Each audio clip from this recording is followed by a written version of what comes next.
I had a Brazilian girl take me on vacation. What? Hello, welcome to another awesome video.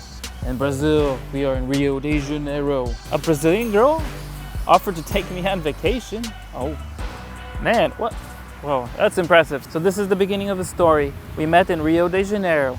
At that time, I was staying in a hostel, and this girl was visiting from Brasilia. So, since I was staying in a hostel, obviously there's nothing to brag about.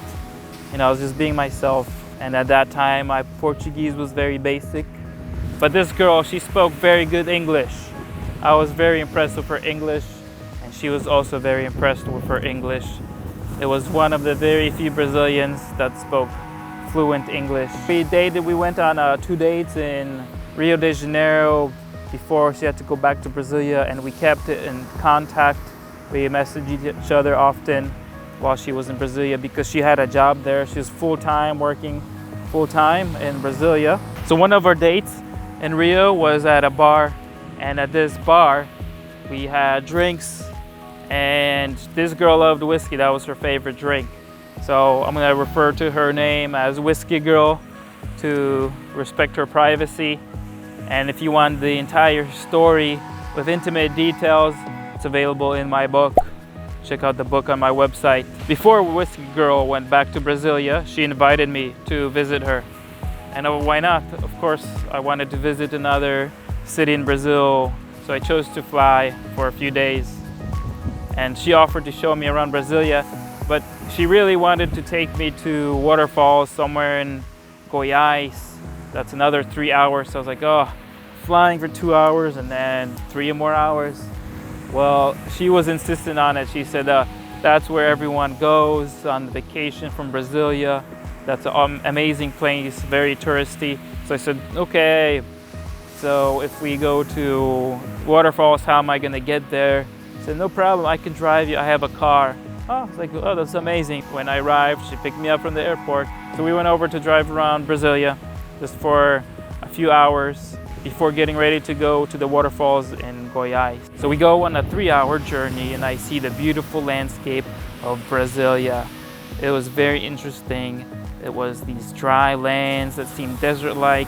So to get to Goiás, you had to go through Alta Paraiso. Alta Paraiso in Portuguese means high paradise.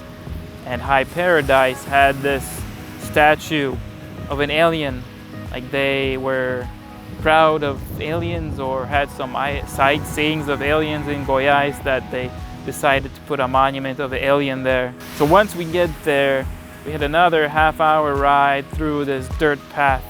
If she said the place is so touristy, why is there a dirt path? Why don't they pave a road? It boggled me. But on the way, we saw a stranded vehicle, and I said we should help the guy. But Whiskey Girl kept on driving, so oh well. Push this car. Go push this car. Finally, we were able to relax. We got there after sunset. I took the lead. I said I'm gonna order a passada. I just checked the location. That was the right location for her, and I ordered passada. I wanted to walk around because I was excited to see a new area. It was very country-like. The girl didn't want to join me. She wanted to stay in the posada. So I went to walk around. And I had cravings for acai because I'm addicted to acai. And finally I ordered acai from this nice lady at a restaurant. No one else there. The lady sat down, and I said, this girl took me here on vacation, and she wanted to chill in the hotel. She wanted to chill in the posada. So the restaurant lady says, oh, you should leave her then. And the lady insisted I come back. If I wanted to come back, I said I can't, I didn't drive, she drove me. So she said, sure, no problem, you can get public transportation. And she wrote down a whole paper of directions and the routes and the buses that I could take to come back to the Goiás place where the waterfalls were. And after I ate my acai, I returned back to the posada. Then I showed her the paper I got from this lady with instructions. And she didn't say anything, but I thought it was hilarious because I was just like, why would she give me these detailed directions to come back? The following day, we went to check out the beautiful waterfalls. There was a place called the Valley of the Moon because the rock formations look like a moon. There are craters and all the rocks were black. Oh, and check this out. There's a nip slip right there. So the following evening, I wanted to go walk around again, around that neighborhood. And Whiskey Girl was just like, no, I'm gonna stay in bed. I'm gonna stay in the posada. So I went to buy some beers. So this time I didn't take as long.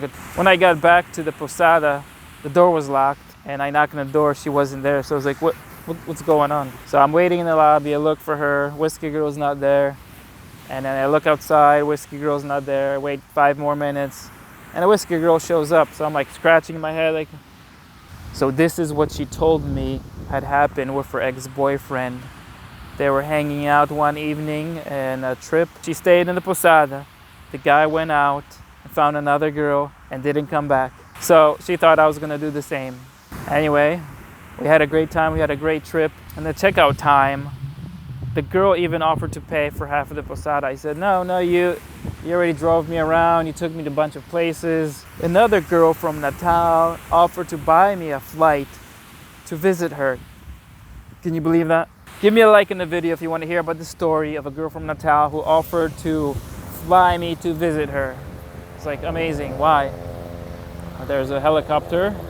So I don't know if it's my charming good looks, it's probably my amazing personality. It's probably because I'm super international, speaking multiple languages.